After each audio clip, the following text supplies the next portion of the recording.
Just picture this. You're 17 years old. 2 enemy grenades have just landed in your trench. Your 3 fellow soldiers haven't noticed them. You have less than 5 seconds before they explode. What would you do? Well, one American teenager found himself in exactly this situation on February 20th, 1945, on the island of Iwo Jima. And what he did next was so extraordinary that it defies belief. He threw himself on top of one grenade and pulled the second grenade underneath his body. The explosion sent more than 250 pieces of shrapnel into his body. His comrades thought he was dead and left him, but he survived. And here's the incredible part, friends. This was just the beginning of his story. After the war, he survived a parachute failure from 3,500 feet. He survived a house fire that destroyed his home.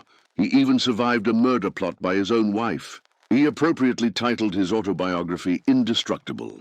This is the story of Jack Lucas, the youngest Medal of Honor recipient in World War II, and it's absolutely incredible. So let's begin. But before we begin, I want to know, what time is it where you're watching this video right now? And which country or city are you watching from? Please let me know in the comments below. I love hearing from viewers all around the world, and it's fascinating to see how these stories of heroism connect us across different time zones and continents. And also, subscribe this channel Heroes Beyond History, where we uncover the extraordinary stories of courage and sacrifice that the world forgot to tell. I'm your host, Ben, and today we have one of the most unbelievable survival stories you will ever hear. So let's get started with the background of Jack Lucas. Jacqueline Harold Lucas, known as Jack, was born on February 14th, 1928 in Plymouth, North Carolina. Now, to understand Jack's story, we need to understand his childhood. When Jack was 11 years old, his father, who was a tobacco farmer, died. This was a devastating loss for the family. After his father's death, Jack's mother sent him to Edwards Military Institute in Salemburg, North Carolina. This was a military academy for young boys. And here Jack excelled. He rose to become a cadet captain. He was captain of the football team. He was also an all-around sportsman, participating in baseball, softball, basketball, boxing, wrestling, horseback riding, trap and skeet shooting, and hunting. Jack Lucas was always physically large for his age. At 14 years old, he was 5 feet 8 inches tall and weighed 180 pounds with a muscular build. This is important to remember, friends, because this physical size would allow Jack to deceive military recruiters. On December 7th, 1941, when Jack was 13 years old, Japan bombed Pearl Harbor. Like millions of Americans, Jack was outraged and wanted to serve his country immediately. But he was only 13. So what did Jack do? He waited one more year. On August 6, 1942, at the age of 14, Jack Lucas walked into a Marine Corps recruiting office in Norfolk, Virginia. And here's what he did, friends. There, he forged his mother's signature on the parental consent form. He falsely stated his age as 17, and he even bribed a notary public to notarize the fraudulent document. Think about this for a moment. A 14-year-old boy successfully deceived the United States Marine Corps. The Marines accepted Jack and sent him directly to Marine Corps Recruit Depot, Parris Island, South Carolina, for boot camp. This is one of the most difficult military training programs in the world. And Jack, at 14 years old, completed it successfully. During rifle qualification, he qualified as a sharpshooter. This means he scored in the second highest marksmanship category. After boot camp, Jack was assigned to Marine Barracks at Naval Air Station Jacksonville, Florida. In June 1943, he was transferred to Camp Lejeune, North Carolina, where he completed training as a heavy machine gun crewman. On November 4th, 1943, Jack left the continental United States. The following month, he joined the 6th Base Depot of the V Amphibious Corps at Pearl Harbor, Hawaii. On January 29, 1944, he was promoted to private first class. Now, Jack Lucas had successfully fooled the Marine Corps for over a year. But then, something happened. While Jack was stationed in Hawaii in 1943, military censors were reading letters that soldiers sent home. This was standard procedure during wartime to prevent classified information from being leaked. When Sensor read a letter that Jack had written to his 15-year-old girlfriend back home. In this letter, Jack's true age was revealed. The Marines discovered they had a 15-year-old enlisted man. Now, friends, the Marines could have immediately discharged Jack and sent him home. But instead, they gave him two options. Option 1 to go home, and Option 2 to stay in Hawaii and work as a truck driver. Jack reluctantly chose Option 2. But here's the problem. Jack Lucas had not joined the Marines to drive trucks. He had joined to fight. Now let's come to January 10th, 1945, the day that changed everything. For months, Jack had been stuck in Hawaii, driving supply trucks while watching combat units ship out to the Pacific. He was going crazy with frustration. He had not joined the Marines to drive trucks. He had joined to fight. So on that day, according to statements Jack made to his comrades, he made a bold decision. He walked out of camp wearing his military uniform and carrying his combat dungarees and field shoes rolled up under his arm. When Jack didn't return to his barracks that night, the Marine Corps officially declared him UA, unauthorized absence. Now, friends, let me explain what this means. UA is the Navy and Marine Corps term for what the Army calls a WOL, or absent without leave. It means a service member has left their assigned duty station without permission. This is a serious military offense, and here's the critical detail. If a service member remains UA for more than 30 days, they are automatically classified as a deserter. Now, what is a deserter? A deserter is someone who abandons their military unit with the intent to remain away permanently or to avoid hazardous duty. This is one of the most serious crimes in military law. Once someone is classified as a deserter, a federal warrant is issued for their arrest. They can face dishonorable discharge, forfeiture of all pay, and up to 5 years in military prison. During wartime, the penalty can be even more severe. In fact, during World War II, one American soldier, Private Eddie Slovic, was executed by firing squad for desertion. That was the only execution for desertion since the Civil War. But it shows how seriously the military takes this offense. So Jack Lucas was now officially UA from the United States Marine Corps. The clock was ticking. Every day that passed brought him closer to that 30-day deadline. Where did Jack go? He went straight to the docks at Pearl Harbor. There he found the USS Duel, a transport ship that was loading the 1st Battalion, 26th Marines of the 5th Marine Division. These Marines were heading to invade Iwo Jima, one of the most heavily fortified Japanese islands in the Pacific. And Jack Lucas stowed away on this ship. Think about what this means. Friends, Jack deliberately left his safe job to sneak onto a ship heading into one of the deadliest battles of World War II. Most soldiers who go UA are trying to avoid combat. But Jack was doing the exact opposite.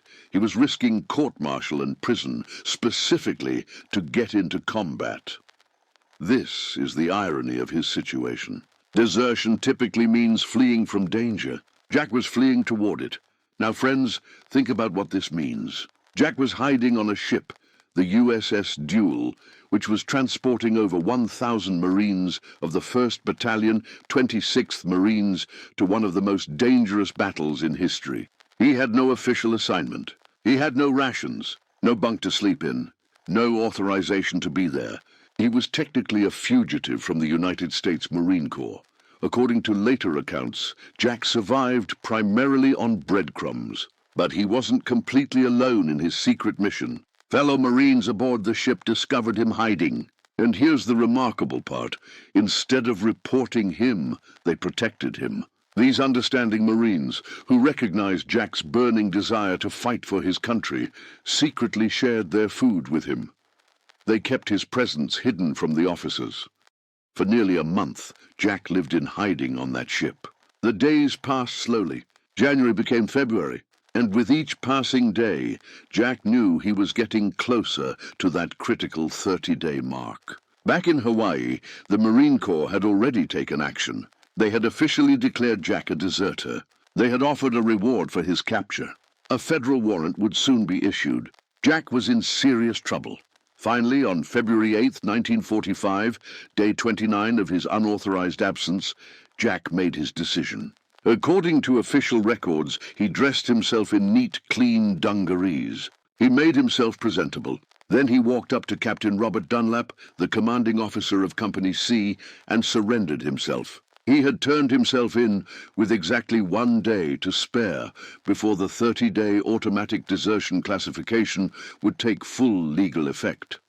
Captain Dunlap took Jack to the battalion commander, Lieutenant Colonel Daniel C. Pollock. Now, friends, let's understand the situation these officers faced. They had a 17-year-old Marine who had gone UA for 29 days. He'd stowed away on a combat transport ship without authorization. Technically, Jack was 1 day away from being a deserter. Under normal circumstances, Pollock could have, and perhaps should have, placed Jack in the brig immediately. He could have court-martialed him. He could have sent him back to Hawaii in chains to face a general court-martial. The penalty could have been a dishonorable discharge, years in military prison, and a ruined life. But Lieutenant Colonel Pollock saw something else. He saw a young Marine who hadn't gone UA to avoid combat. Jack had done the opposite. He had risked everything to get into combat. According to one account, Pollock or one of his superior officers said to Jack, "I'd like to have a whole shipload of fellows that want to fight as bad as you." This statement reveals everything about why they made their decision. They needed men like Jack Lucas, men who wanted to fight so badly they would risk court-martial just for the opportunity. So instead of punishment, Pollock made an extraordinary decision. He assigned Jack to Captain Dunlap's Company C as a rifleman. He would be allowed to fight at Iwo Jima. The only penalty was an administrative reduction in rank from private first class back to private. That was it. No brig time, no court-martial. Just a 1-rank reduction. Jack Lucas had successfully talked his way into one of the deadliest battles of World War II. He had gambled everything: his freedom, his military career, his future, and he had won. On February 14, 1945, Jack Lucas celebrated his 17th birthday at sea. 5 days later, on February 19th, Jack Lucas participated in the invasion of Iwo Jima. Let me give you some context about this battle, friends. Iwo Jima is a small volcanic island, only 8 square miles in size. But it was strategically vital. The Japanese had heavily fortified it with underground tunnels, bunkers, and artillery positions. Approximately 21,000 Japanese troops defended the island. The battle for Iwo Jima would become one of the bloodiest battles in Marine Corps history. Of the 70,000 Marines who landed on Iwo Jima, approximately 6,800 were killed, and 19,200 were wounded. That's a casualty rate of over 37%. Jack Lucas landed on Iwo Jima on February 19th with Company C, 1st Battalion, 26th Marines, 5th Marine Division. According to some accounts, Jack initially didn't have a rifle and grabbed one from a fallen Marine on the beach. On February 20th, 1945, Jack's second day in combat, the defining moment of his life occurred. Jack Lucas and 3 other Marines were creeping through a twisting ravine near the front line. They were part of a 4-man fire team from one of C Company's platoons. The ravine led toward a Japanese airstrip. Suddenly they spotted an enemy pillbox. They took cover in a trench. Then they spotted 11 Japanese soldiers in a parallel trench connected to the pillbox by a tunnel. The Marines opened fire with their rifles. The Japanese returned fire, and then the Japanese threw 2 grenades into the American trench. Jack Lucas was in the process of clearing a jam in his rifle. He was the only one who noticed the 2 grenades land in the trench. They landed directly in front of him and his 3 comrades. Jack had approximately 3 to 5 seconds before both grenades would explode. In that split second, Jack yelled, "Grenades!" He pushed one of his fellow Marines out of the way. Then Jack Lucas threw himself forward over the first grenade. He jammed it into the soft volcanic ash and sand. While doing this, he reached out with his other hand and pulled the second grenade underneath his body. According to Jack's later testimony, he thought to himself, "Luke, you're gonna die." 1 second later, one of the grenades exploded. The explosion threw Jack into the air, and he landed on his back. More than 250 pieces of shrapnel tore into his body. His right arm, right wrist, right leg, right thigh and chest were all severely wounded. Blood poured from his mouth. He later described the experience to a reporter. The force of the explosion blew me up in the air and onto my back. Blood poured from my mouth. I couldn't move. I knew I was dying. But here's the remarkable detail, friends. The second grenade did not explode. Jack was found still holding it in his left hand. His 3 comrades were completely unharmed. They killed the remaining Japanese soldiers in the trench and then left, believing Jack was dead. Jack Lucas remained conscious throughout this ordeal, but he could not speak. He could barely breathe. He was in shock from his injuries. Only when a second Marine unit passed through the area did someone realize Jack was still alive. A Marine noticed him and called for a Navy corpsman. The corpsman, who came to Jack's aid, not only treated his wounds, but also shot and killed a Japanese soldier who was preparing to throw another grenade at them. Stretcher-bearers carried Jack to the beach. He waited until nightfall to be evacuated to a hospital ship offshore.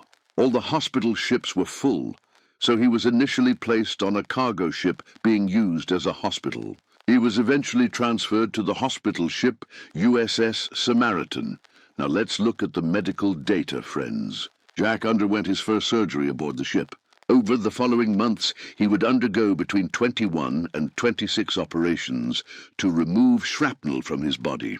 The doctors were able to remove some of the shrapnel, but approximately 200 pieces of metal remained permanently embedded in Jack's body. Some pieces were as large as .22 caliber bullets. For the rest of his life, these metal fragments frequently set off airport metal detectors. Jack was treated at various field hospitals before arriving in San Francisco, California on March 28, 1945. He underwent prolonged physical therapy to regain the use of his arm. In August 1945, while Jack was a patient at the U.S. Naval Hospital in Charleston, South Carolina, the mark of desertion was removed from his record. All 17 of his military convictions were overturned. On September 18, 1945, Jack was medically discharged from the Marine Corps Reserve due to disability resulting from his wounds. He was reinstated to the rank of Private First Class. On October 5, 1945, less than 2 months after the end of World War II, an extraordinary ceremony took place on the South Lawn of the White House. President Harry S. Truman personally presented the Medal of Honor to 14 recipients. Among them was 17-year-old Jack Lucas. Jack was the youngest Medal of Honor. Recipient since the Civil War, he was the youngest. Marine ever to receive the Medal of Honor in our attendance at the ceremony were Jack's mother and brother, Admiral Chester Nimitz, and Secretary of Defense James Forrestal. Jack Lucas was one of 27 servicemen to eventually be awarded the Medal of Honor for actions during the Battle of Iwo Jima. You might think this is where Jack's story ends, but actually this is where it gets even more unbelievable. After receiving the Medal of Honor, Jack enrolled at High Point University in North Carolina. He earned a business degree and was initiated into the Pi Kappa Alpha fraternity. He tried his hand at business for several years, but Jack Lucas still had something to prove. In 1961, at the age of 40, Jack joined the United States Army. His goal was to conquer his fear of heights by becoming a paratrooper. He was assigned to the 82nd Airborne Division at Fort Bragg, North Carolina. During paratrooper training, trainees must complete multiple practice jumps. On one training jump, something went terribly wrong. Jack's main parachute malfunctioned, so he deployed his reserve parachute. But the reserve parachute also failed. Jack Lucas plummeted 3,500 feet to the ground with no functioning parachute. Somehow, incredibly, Jack Lucas survived. He later credited his survival to his stocky build and immediately rolling upon impact with the ground. According to his team leader, Jack sustained only minor injuries. Most people who fall from 3,500 feet without a parachute do not survive. But Jack Lucas walked away. Jack served in the 82nd Airborne Division and was eventually promoted to captain. He volunteered to serve in the Vietnam War, but was not allowed to go. Instead, he spent his remaining military service training younger troops who would see action in Vietnam. He ended his Army career in 1965 at Fort Bragg. Now let me tell you about the darker chapters of Jack's post-war life, friends. These events are almost as unbelievable as surviving 2 grenades. After Jack's military service ended, he established a successful business career. He opened a chain of butcher shops in Maryland called Beef Retail Company, headquartered in Suitland. Jack became a prosperous businessman. He married a woman named Erlene Lucas, who became his second wife. They lived together at 9408 Juliet Drive in Clinton, Maryland. Jack also had a daughter named Becky from a previous relationship who was 19 years old in 1977. Becky was married to a man named Jerry R. Morgan, also 19 years old. Both Becky and Jerry lived at the same address as Jack and Erlene. Now, friends, what happened next is absolutely shocking. On June 28, 1977, the Maryland State Police made an announcement that stunned the nation. They charged 3 people with conspiracy and assault with intent to commit murder. Who were these 3 people? Jack's own wife, Erlene, age 38, his daughter Becky, age 19, and his son-in-law, Jerry Morgan, age 19. All 3 were arrested and held at the Prince George's County Detention Facility. According to police reports, this was not just a family argument or a threat made in anger. This was an actual murder plot. The 3 conspirators had attempted to hire someone to assassinate Jack Lucas. They wanted him killed. And here's the critical detail that saved Jack's life. The person they tried to hire as a hitman was actually an undercover police officer. Think about this for a moment. Jack's own wife and family members approached someone they thought was a professional killer and asked him to murder Jack. The motive, according to authorities, was financial gain. They wanted to collect Jack's life insurance money. Jack had built a successful business, and apparently his wife and daughter decided they would rather inherit his wealth than wait for him to live out his natural life. The Washington Post reported that Jack was 48 years old at the time and ran the Beef Retail Company. He was a successful businessman, a Medal of Honor recipient, and a war hero. And his own family was plotting to kill him. Fortunately, because the hitman was actually law enforcement, Jack Lucas was completely unharmed in this assassination attempt. But imagine the emotional trauma, friends. This was not an enemy soldier trying to kill him. This was not combat. This was his own wife, the woman he trusted, and his own daughter, plotting his murder for money. Now here's where Jack's character really shines through. When the case went to court, Erlene Lucas and Jerry Morgan pleaded guilty to conspiracy. They faced serious prison time for conspiracy to commit murder. But Jack Lucas did something extraordinary. He asked the court to show mercy. Despite the fact that these people had literally tried to have him killed for his money, Jack requested leniency, and the court granted his request. Both were sentenced to probation instead of prison time. Think about the kind of man who would ask for mercy for people who plotted his murder. This shows Jack's incredible character and forgiveness, but Jack's troubles were far from over, friends. After this betrayal, Jack's life took a downward turn. His business apparently failed, or he lost money. By the early 1980s, according to reports, Jack was living off his life savings. His wealth from the butcher shop business was gone. Then in 1985, another tragedy struck. Jack was living in a mobile home, a significant step down from his previous house in Clinton. And that mobile home caught fire. The fire was devastating. The entire structure was completely destroyed. Everything Jack owned was lost in the flames. Some sources suggest the fire may have been under suspicious circumstances, though this was never proven. After losing his home, he was forced to camp in a field. Now let me ask you, friends, how many near-death experiences can one person survive? 2 grenades, a parachute failure from 3,500 feet, a house fire, a murder plot. Jack Lucas survived all of them. This is why he titled his autobiography Indestructible. Now let's talk about Jack's legacy and how the United States Navy honored this incredible hero.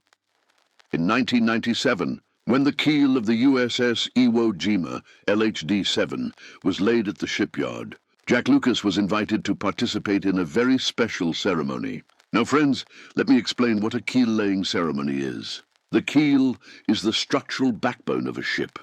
It's the first major structural component laid down during construction. It runs along the bottom of the ship from bow to stern. In naval tradition, the keel-laying ceremony represents the official beginning of a ship's construction.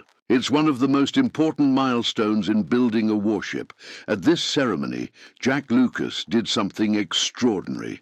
He placed his original Medal of Honor citation, the official document signed by President Harry Truman describing his heroic actions on Iwo Jima, inside the ship's hull. This document was then permanently sealed within the structure of the ship.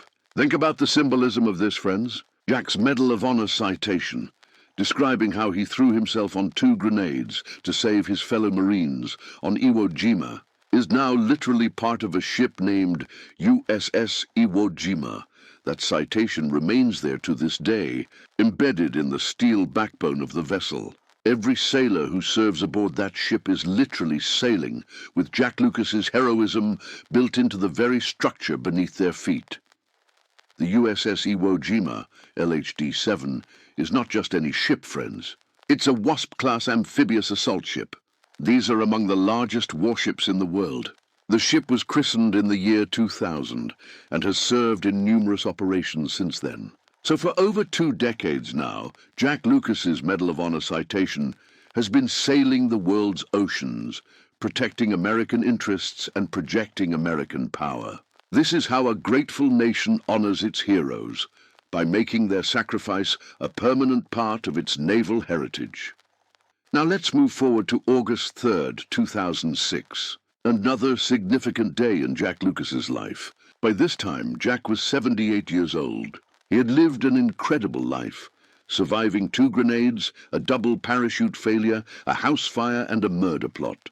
On this day, Jack traveled to the historic Marine Barracks in Washington, D.C. This location itself is significant, friends. The Marine Barracks at 8th and I Streets in Washington is the oldest active post in the Marine Corps.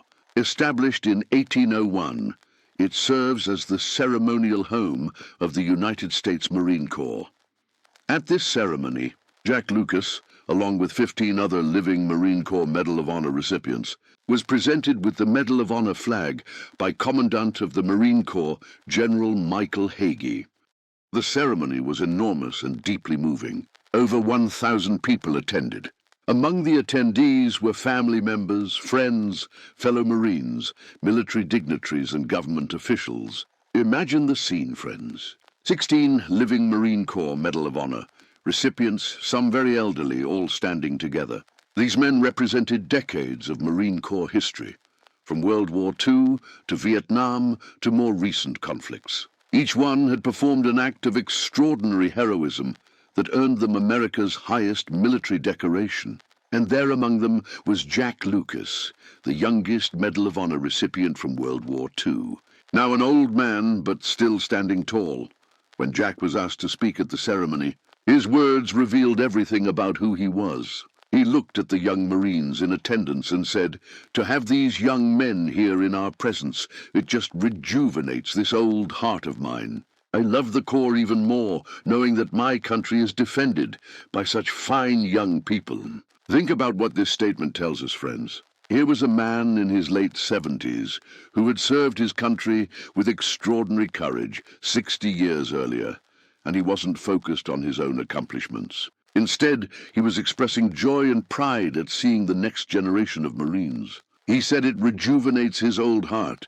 This shows that Jack Lucas never stopped being a Marine at heart. His identity, his purpose, his pride, it was all tied to the Marine Corps and to America. On June 5, 2008, Jack Lucas died at a hospital in Hattiesburg, Mississippi from leukemia. He was 80 years old. He was surrounded by family and friends. He was survived by his wife, 4 sons, 1 daughter, 7 grandchildren, and 6 great-grandchildren. On September 18, 2016, Secretary of the Navy Ray Mabus announced that an Arleigh Burke-class destroyer would be named USS Jack H. Lucas, DDG-125, in Jack's honor. The ship was commissioned on October 7, 2023, at the port of Tampa, Florida. So, friends, what can we learn from Jack Lucas's story? First, the power of determination and courage at any age. Jack was 14 when he forged documents to join the Marines. He was 16 when he stowed away on a ship to get to combat. He was 17 when he threw himself on 2 grenades. Age is not a barrier to courage. Second, the meaning of selfless sacrifice. When Jack was asked decades later why he jumped on those grenades, he answered without hesitation, "To save my buddies." It was that simple. He saw his friends in danger and acted instantly. Third, incredible resilience and survival. Jack survived wounds that should have killed him. He survived a parachute failure. He survived a fire. He survived a murder plot. He truly was indestructible. And finally, friends, Jack Lucas's story reminds us that heroes can come from anywhere. Jack was just a kid from North Carolina who lost his father young. He wasn't special forces. He wasn't an officer. He was a 17-year-old private who had stowed away on a ship. But when the moment came, he didn't hesitate. He saved 3 lives at the cost of his own body. That is the definition of heroism. So this is the story of Jack Lucas, the youngest Medal of Honor recipient in World War II, the indestructible Marine who survived the impossible. But friends, Jack Lucas is not the only American soldier with an unbelievable survival story. If you're blown away by Jack jumping on 2 grenades, you need to hear about Roy Benavidez, the soldier who was placed in a body bag and spat blood to prove he was still alive. And then there's Colonel Robert Howard, wounded 14 times and nominated for the Medal of Honor 3 times in just 13 months, America's most decorated soldier. These 3 heroes, Jack, Roy, and Robert, each survived the impossible, each saved multiple lives, and each earned the Medal of Honor through extraordinary heroism. President Reagan said the exact same thing about Roy that we can say about Jack. If this were a movie script, you would not believe it. If Jack's story moved you, Roy's and Robert's stories will leave you absolutely speechless. Click the cards appearing on your screen right now, or check the links in the description to watch their complete stories. Trust me, you won't regret it. Thank you for watching, friends. If you found this story interesting and educational, please like this video and subscribe to Heroes Beyond History for more incredible stories of courage and sacrifice. Hit that notification bell so you never miss when we post a new hero story. And don't forget to tell me in the comments, where are you watching from? And what time is it? I love hearing from viewers around the world. I'll see you in the next video.